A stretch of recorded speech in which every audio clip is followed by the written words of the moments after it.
trabalho, gostando muito do que eu estou fazendo. É muito bom você fazer uma coisa que você acredita naquilo que você está vendo e que você gosta de fazer, e eu acho que foi isso.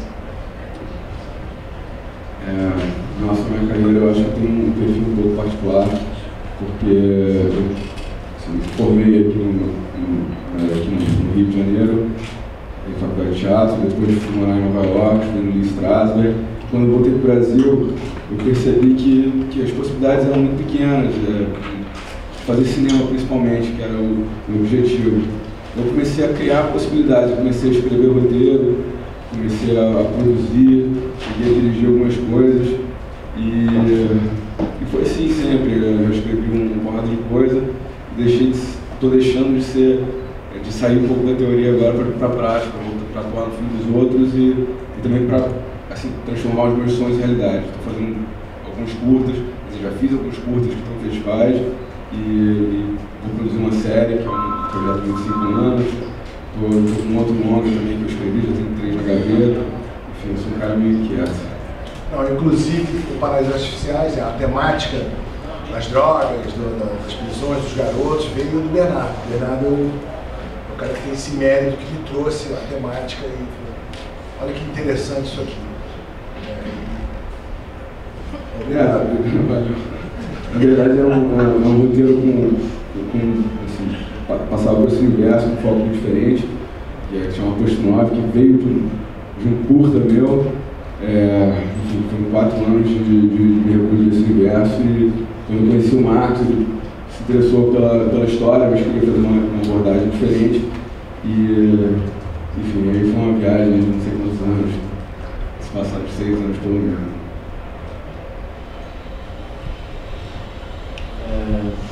Eu trabalho como ator desde que me conheço por gente. Olá, Oi. Eu trabalho como ator desde que me conheço por gente. E comecei a entender que eu era realmente apaixonado por isso e que era o que eu queria seguir no Sítio do Pica-Pau, que eu fiz durante 4 anos o Pedrinho. Depois eu fui fazer Malhação, fiz Malhação durante uns 2 anos, inclusive junto com o Bernardo. E em seguida eu fiz Capitu, que era um projeto maravilhoso. Quando assisti, engraçado que quando assisti Hoje em Dia de Maria, eu pensei, um dia eu quero trabalhar no Projeto Quadrante. E foi exatamente o que aconteceu. Meu seguinte trabalho na televisão foi o Capitu, que era o Bentinho. E depois eu comecei a fazer cinema. E antes de fazer o Paraísos, eu tinha participado do último filme que o Arnaldo Jabor fez. Tinha feito um longa chamado Alegria, com o Felipe Bragança, que era com a Marina também, diretora muito bom. Tinha feito Divã, foi o primeiro de todos que começou a minha série no cinema. E depois o Paraísos Artificiais. E eu sou apaixonado pelo meu trabalho, e é isso, eu sou muito orgulhoso de ter feito esse filme. Dá um autógrafo, por favor. Olá, é pra falar trajetória? Começou no Tropa de Elite 1. Comecei no Tropa de Elite 1. Configuração. Brincadeira. Não, acho que comecei na escola.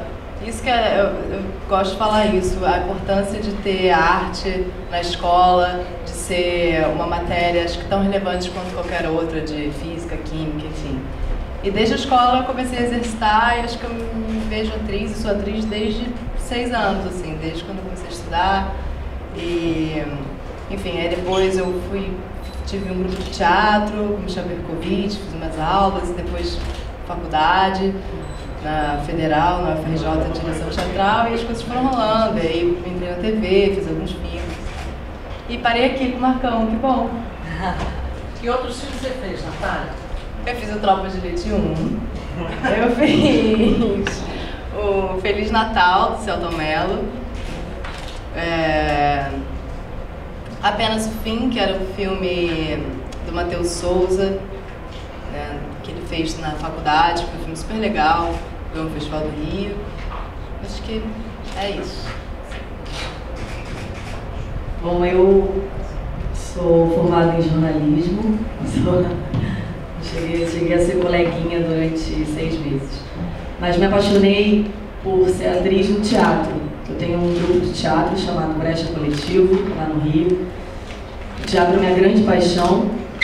E depois eu fiz novela, fiz participações na televisão e no cinema eu fiz Uma Luz de Bicicleta, fiz O Homem do Futuro, e esse foi meu papel maior, e o meu maior desafio no cinema foi a Lara, já estava confundindo, a Lara de Paraísos Artificiais. Depois eu fiz minha primeira protagonista na televisão, que foi a Dora, em Oscar Freire 279. Como é o nome do seu grupo de teatro? Brecha. Brecha, não é Brecht, não, é Brecha. Não, é Brecha Coletivo. Eu não preciso falar, minha pequena participação no filme, como ator. Na verdade, não sou ator, não serei, mas como eu sou muito cara de pau, eu resolvi assinar, já que todo mundo vai ficar para a eternidade, eu também ficaria. Acho que meio você. Não, na verdade, a gente procurou um ator que tivesse, né, já um pouco mais de maturidade e que tivesse uma coisa jovem. E a Fátima falou para mim, Marcos, você tem essa coisa jovem, eu tenho mesmo. Eu sou uma pessoa que convivo com jovens, acho que é uma forma de você não envelhecer, não deixar o tempo passar, você está absorvendo. Né? Eu convivo com pessoas de 100 anos a 20 anos, meu filho tem 20 anos. Foi uma pressão nossa também, né? Uma pressão do elenco. Todo mundo queria que eu fizesse, a Fátima, você não precisa atuar, na verdade são 2 frases, eu relutei bastante. E a gente não conseguiu encontrar a pessoa, então também não procuramos com afinco. Terceira vez eu falei assim, vou fazer. Mas não importa, isso foi só uma participação. Na verdade, ele foi obrigado pelo elenco, viu, gente? Ninguém aceitou o outro, tinha que ser ele. E ficou um galanzão, né? Bonitão na tela. Bom, na verdade, eu era atleta de jiu-jitsu, não tinha nada a ver com isso. E aí, é engraçado que meu pai foi ator quando era garoto, tá? Meu pai faleceu, inclusive, durante as filmagens, então pra mim foi engraçado, né? Porque na ficção eu perdi o pai na vida real também. Então foi um amadurecimento duplo, vamos dizer assim. Mas eu decidi ser ator por volta de 20 e poucos anos, 21 assim. E eu comecei na Casa de Cultura Laura Alvim, fiquei lá durante uns 3 anos. Depois disso eu fui para Nova York. Infelizmente não fui junto com o Bernardo, eu fui um pouco antes, né? A gente não foi contemporâneo. Aí depois voltei ao Brasil, aí comecei a fazer participações em novelas, né? Uma novelinha aqui, outra ali, tudo participação pequena. Depois fui para São Paulo, passei 2 anos e meio lá, me formei no curso da Fátima Toledo. E aí depois voltei ao teatro, comecei a fazer teatro de novo e aí começou a pintar coisa no cinema. Primeiro eu fiz uma participação no Tropa de Elite 2, fiz o parceiro do Seu Jorge, um personagem chamado Rapé, fazia o parceiro do Liberado. E aí depois disso abriu o caminho, né? O Marcão me chamou para fazer os testes com Paraísos e aconteceu. Estou aqui hoje. Quem era seu pai? O nome dele? Raimundo Carneiro Ribeiro Filho. Mas o nome artístico era Bainho. O nome artístico era Bainho. Inclusive a Edegard, né, fez uma crônica, acho que foi anteontem, falando sobre meu pai, foi bem legal de ler, assim. Meu irmão, eu estreio você no cinema, rapaz. Você fez meu curta-metragem lá atrás. Conversa comigo também.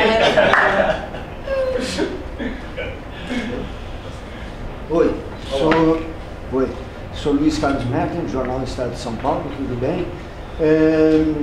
O filme de vocês, o teu filme, Marcos, ele é diferente de tudo que a gente vê no cinema brasileiro, né? Então, digamos que eu pelo menos, estou meio tateando ainda, né, para entrar no teu filme.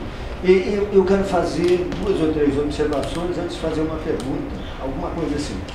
É engraçado que todos vocês começaram falando de Fátima Toledo e hoje à noite se comemoram os 10 anos do Cidade de Deus, embora ela já tivesse feito o Babenco lá atrás, foi realmente com Cidade de Deus que o método Fátima Toledo se impôs no cinema brasileiro como preparação de atores.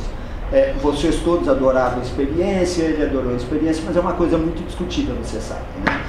Esses 10 anos têm sido de intensa discussão desse método, justamente porque ele não prepararia, estou colocando condicional, atores, mas faria personagens que vivem em cena e bye-bye. É uma polêmica, não é essa polêmica que eu quero falar. A estética do teu filme, é uma observação também, a estética do teu filme, ela me parece, não sei nem se tu visse esse filme, mas a Catherine Bigelow fez em 1995 Estranhos Prazeres, sobre paraísos artificiais, sobre uma droga sintética. E tinha muita rave no filme, e tinha muita alucinação no filme. Sabe? Então, mesmo que tu não tenha visto o filme, no imaginário meu, como espectador, o teu filme se liga muito àquela experiência do Estranhos Prazeres.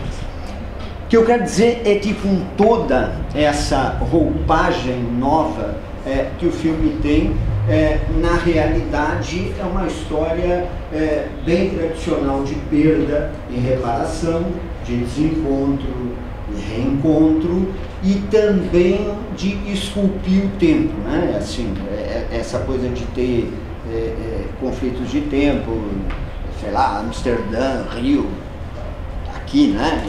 Essa coisa, cada um corresponde a um tempo do filme. E é curioso que o último curta de ontem, Quadros, eles falavam muito na ideia de esculpir o tempo, né? E perguntavam que forma teria o tempo, uma coisa assim. Foi interessante que depois daquele curta entrasse o filme de vocês. Tudo bem. E eu quero fazer mais uma observação, e aí é que eu acho que tem a pergunta. Se tu quisesse fazer um filme de jovem, todo mundo falou em ser jovem, como é bom ser jovem, é bom ser velho também, sabe? Cada etapa tem o seu encanto. Mas essa coisa assim de fazer filme de jovem parece que, por exemplo, assim, que o filme, para ser jovem, ele tem que ser interdito para quem tem 60 anos como eu. Não é verdade, né? A gente sabe disso perfeitamente. Mas olha aqui, ontem tinha uma garotada na minha frente e eu terminei vendo o filme através deles. E foi muito interessante. Porque, apesar da família pernambucana ter se levantado e indo embora na cena de vocês, né? Na cena de pegação das duas garotas, os garotos todos na minha frente não olharam para a cena, olhavam assim, e estavam todos com o celular mandando mensagem no Facebook. Eu até queria ver o que eles estavam dizendo. Provavelmente iam estar dizendo: estou vendo um filme de pegação, aqui tem duas mulheres na tela, sei lá o quê, porque o Facebook é muito dizer isso, né? Mas eles não olhavam para o filme. Foi o que me chocou, sabe? Eu sou de uma geração que vai e olha para a tela para ver o filme. Eles não. Eles estavam completamente dispersos entre o Facebook e a experiência de olhar para a tela. E como o filme tem muita luz, tem muito ritmo, parará, eles aplaudiram enlouquecidamente no final. Se eles forem o público-alvo de vocês estão feitos na vida, gente. Porque eles não olharam, mas amaram, sabe? Eles curtiram. Eles curtiram intensamente aquilo que viram. A pergunta que eu vou fazer, na realidade, é o seguinte: quando eu falei que o filme tem essa história tradicional, etc e tal, e eu acho que no final ele também tem uma coisa assim, como é que eu vou dizer? Eu até conversei com a Rosário sobre isso. Essa coisa assim, ele amarra demais a história no final, sabe? Ele não deixa nada em aberto, né? Assim para o espectador. No final, tu resolve o conflito, tu diz o que foi, parará, fecha completamente o filme. E parece que é exatamente para quem estava que nem aquela garotada ali, que não estava olhando para a tela e precisa de um fecho para o filme, porque senão não... Sabe? Eu não sei se isso é uma pergunta ou uma observação que eu faço, mas sei lá. Eu não fiz esse filme nessa garotada. A gente não faz faz um filme no nicho, eu não pensei nisso, claro. Claro, fazer um filme denso, um filme que tivesse os dramas, dos conflitos familiares dessa geração. Eu pesquisei muito para tentar entender um jovem, um ser humano jovem, independente da idade, claro. Mas não fiz para essa garotada que hoje em dia eu já ouvi falar nisso. As pessoas tweetam na hora, cena boa, não sei o que, e ficam mandando, e pouco assistem, né? Talvez as pessoas até não adquiram um julgamento, né? Não consigam absorver o que estão lendo, o que estão vendo, e processar dentro delas e ter uma opinião própria. Então eles ficam só replicando o que está acontecendo. Repetidores, como diria Stamira, talvez sejam repetidores. Pode ser um gap, né? Nesse público, nesses jovens. Mas o filme ele é denso, né? Essas cenas incomodam, essas cenas, dependendo da pessoa, cada um tem um passado, cada um tem uma forma de ver o mundo, né? Essa realidade é o que a gente enxerga. E dependendo do seu background, realmente as cenas de sexo podem incomodar. E é muito justo as pessoas se levantarem, né? E vocês estão falando demais, muito tradicional, muito fechada, sem estar aberta, talvez sem filtros, não importa. Cada um tem uma visão de mundo própria. Mas eu fiz eu acho que é bom quando o filme se amarra no final, né? Porque o filme tem muitas ousadias, é um filme muito corajoso, tem cenas sinestésicas, sensoriais extensas, ele exige do público muita coisa. Então, é confortante vamos fechar, é uma história clássica de amor, que o destino une e separa. É legal ter um final que você deu uma esperança. Eu queria fazer uma história de amor, um final feliz, porque eu acredito no amor, né? Eu acredito nas relações. Eu vou deixar aberto, vou deixar. Né? Então a gente vai, mas é tudo dado com muita sutileza, sem sublinhar demais, né? A cena onde o irmão mais novo, o Lipe, encontra a DJ, fala-se pouco, deixa tudo ali nas entrelinhas, eles se encontram nas duas pistas. Acho que eu tentei fazer tudo com muita sutileza e acho que deixei muitas coisas abertas ali em relação aos relacionamentos, aos conflitos. Será que eles se resolveram tanto assim? Não sei. Cada um vê o filme da maneira que quer. Lara tá louca para falar. Não, é porque eu li um artigo sobre exatamente isso que você está falando. E fala da geração T. Chama esses jovens que só reportam nas redes sociais, no Twitter, o que assistem e não processam. Eles chamam de geração T, que é a geração testemunha. Eu achei muito interessante, que é exatamente isso. As pessoas não processam mais, o processo da preguiça. Essa é uma preocupação até que eu tenho comigo. Eu já tenho 28 anos já e ainda 28 anos, mas eu já estou sugada pelo Facebook, por exemplo. E eu não leio um livro mais como eu lia antigamente. É essa preguiça do processo, né? E esses jovens é isso, ao invés de eles assistirem às cenas, eles testemunham as cenas e eles querem falar que eles estão ali no festival, no Cine Pé, assistindo e querem que eles estão naquele momento, então eles estão quase roubando o trabalho de vocês, assim. É isso, entendeu? Eu acho isso meio aflitivo. Agora, ao mesmo tempo é muito pertinente para a gente entender essa geração, né? E o filme, eu acho que ele abrange, tem muitos amigos de 40 anos que viveram a música eletrônica antes dos 2000, na década de 90, que estão loucos para assistir esse filme. Eu acho que ele vai até 40 e poucos, assim, mas eu ficaria muito feliz se os avós assistissem para entender a geração dos netos, sabe? E em relação ao desfecho do filme, engraçado que a gente teve uma sessão no Cinema para Todos com as crianças da escola pública de 16 anos. E eles falam assim, mas o garoto morreu, falando do Lipe, do Céu. O garoto morreu. Não significa que ele viu aquele petroleiro, que ele morreu. Eles ficam abertos. Mas eles ficaram juntos, Então, assim, eu acho que dá margem imaginativa, assim, para a pessoa ir além também. Só para ficar claro, tu não viste o filme da Catherine, como eu achava que tu não tinha visto. Nem o curta de volta. Sei que não daria tempo para me inspirar no filme, mas não vi. Vi Hacking para um Sonho, vi Go, vi tantos filmes. Berlin Calling.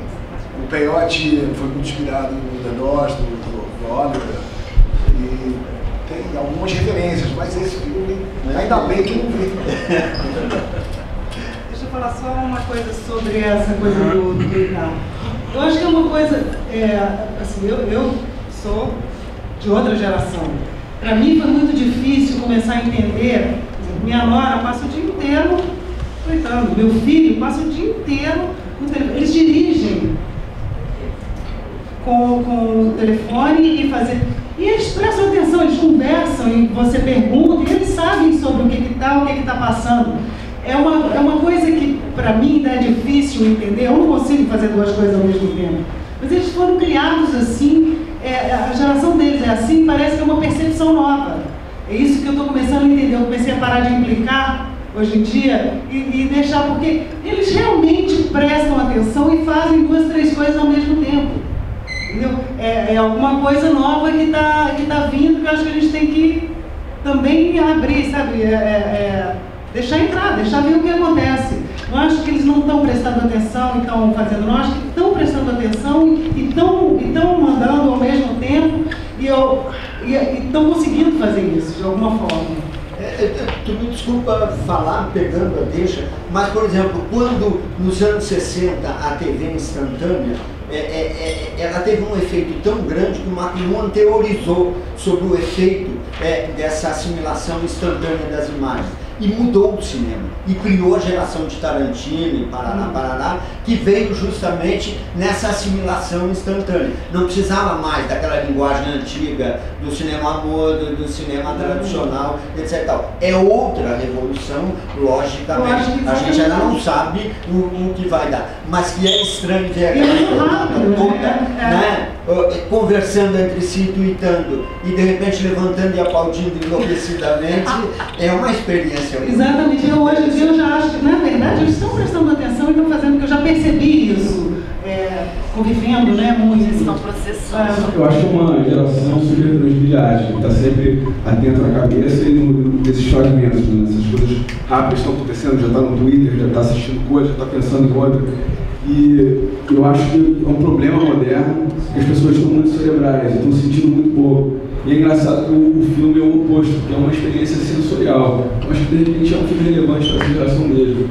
Agora eu só queria responder uma coisa seguinte, eu já vi realmente isso acontecendo em outras sessões do nosso filme, mas de uma forma muito menor. Eu acho que o fenômeno de ter sido tão grande aqui, de você ver a fileira inteira, é que metade daquela plateia quase foi figuração do nosso filme.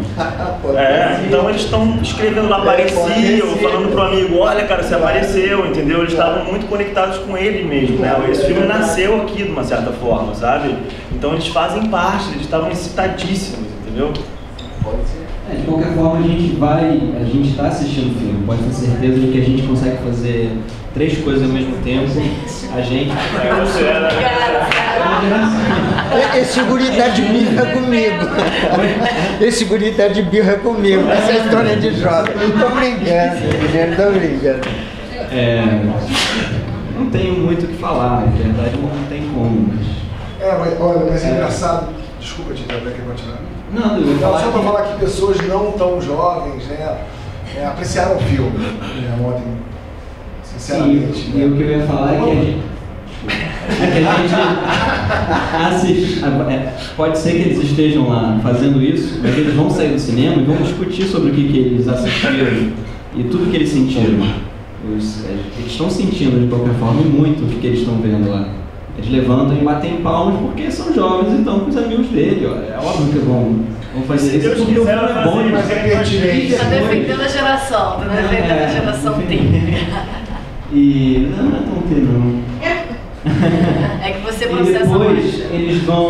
Eles vão voltar e assistir o filme de novo. Não, sério, eles vão assistir o filme na internet sozinhos quando quiserem, vão assistir o filme, vão baixar o filme para assistir, porque hoje é assim, vai baixar mesmo o filme para assistir, vê o trailer 500 vezes em casa, twitta 500 vezes o trailer, põe no Facebook 500 vezes o trailer se gostou de verdade, e isso vai não sei se é tão teve do jeito que vocês estão falando. Pronto. Eu acho que... Não, mas o filme um mérito é indiscutível. O filme é muito bem feito.